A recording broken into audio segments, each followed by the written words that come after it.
आज हम प्रश्नावली 8.1 शुरू करेंगे। देखिए प्रश्न नंबर 1, त्रिभुज ए बी सी में जिसका कोण बी समकोण है, ए बी बराबर 24 सेंटीमीटर है, बी सी बराबर 7 सेंटीमीटर है, तो निम्नलिखित का मान ज्ञात कीजिए।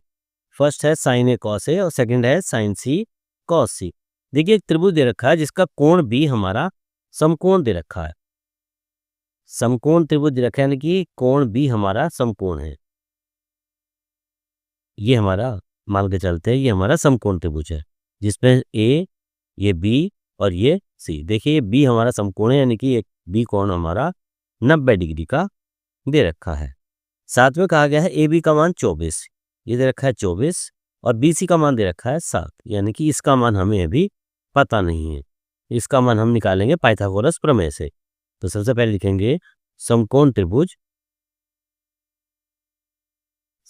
त्रिभुज ए बी सी में ए बी का मान दे रखा है हमारा, ए बी का मान है 24 सेंटीमीटर और बी सी का मान दे रखा है हमारा 7 सेंटीमीटर। पाइथागोरस प्रमेय लगाइए, पाइथागोरस प्रमेय से। पाइथागोरस प्रमेय मैंने आपको फॉर्मूले बताया था कि समकोण त्रिभुज में ए सी का वर्ग यानी कर्ण का वर्ग बराबर शेष दो भुजाओं के वर्गों के योग के बराबर होता है। शेष दो भुजा कौन कौन सी? ए बी का वर्ग प्लस बी सी का वर्ग। अब यहाँ से ए सी का मान निकालना है, तो मान निकालते चलिए। ए सी स्क्वायर बराबर ए बी का मान दे रखा है 24, 24 का स्क्वायर प्लस बी सी का मान दे रखा है 7, 7 का स्क्वायर। 24 का वर्ग होता है हमारा, 24 की जब हम 24 से गुणा करेंगे तो ये जाता है हमारा 576 प्लस 7 का वर्ग होता है हमारा 49। तो 576 और 49 ये हो जाते हैं हमारे 625, यानी ये हमारा ए सी स्क्वायर का मान 625। तो ए सी बराबर √625 और √625 किसका वर्गमूल होता है? ये होता है हमारा 25 का। तो ए सी का मान आ गया 25 सेंटीमीटर। ये जो मान आ जाता है ये हमारा 25 इसका मान आ जाता है ए सी का। अब हमें त्रिभुज की तीनों भुजाएं पता लग गई। अब हम इसके आधार पर हम sign A cos A sign C cos सी का मान ज्ञात करेंगे। तो फर्स्ट पार्ट देखिए, सबसे पहले हम साइन ए का मान निकालेंगे। फर्स्ट पार्ट साइन ए, देखिए ए कहाँ पर है? समकोण त्रिभुज ए यहाँ पर है और साइन का मान होता है साइन थीटा बराबर होता है लंब बटे कर्ण।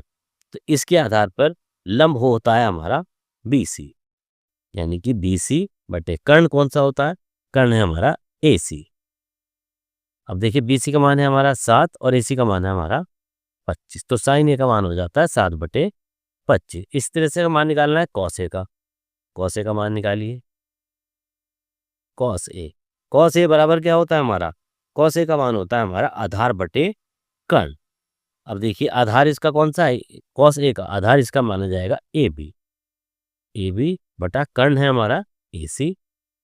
तो ए बी का मान है हमारा 24 और ए सी का मान है हमारा 25।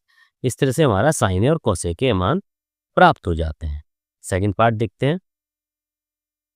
सेकंड पार्ट में कहा गया है हमारा साइन सी और कॉस सी का मान। अब साइन सी और कॉस सी का मान देखेंगे। सी यहाँ पर है हमारा, देखिए साइन सी।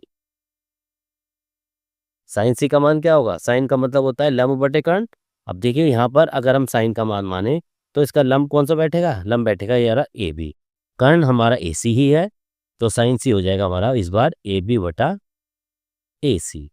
ए बी का मान है हमारा 24 और ए सी का मान है हमारा 25। तो ए बी का मान हो गया, साइन सी का मान हो गया 24/25। इसके बाद निकालते हैं कॉस सी का मान। कॉस सी, अब कॉस का मान क्या होता है? आधार बटे कर्ण। आधार है इस बार हमारा कॉस सी के हिसाब से आधार है हमारा बी सी। आधार है हमारा बी सी और कर्ण हमारा है ए सी। तो ये जाता हमारा बी सी बटा ए सी और बी सी का मान है हमारा 7 और ए सी का मान है हमारा 25। इस तरह से मान हमें दोनों पार्ट के प्राप्त हो जाते हैं, साइन ए कॉस ए और साइन सी और कॉस सी के। इस तरह से हमारा प्रश्नावली 8.1 का पहला प्रश्न पूरा हो जाता है।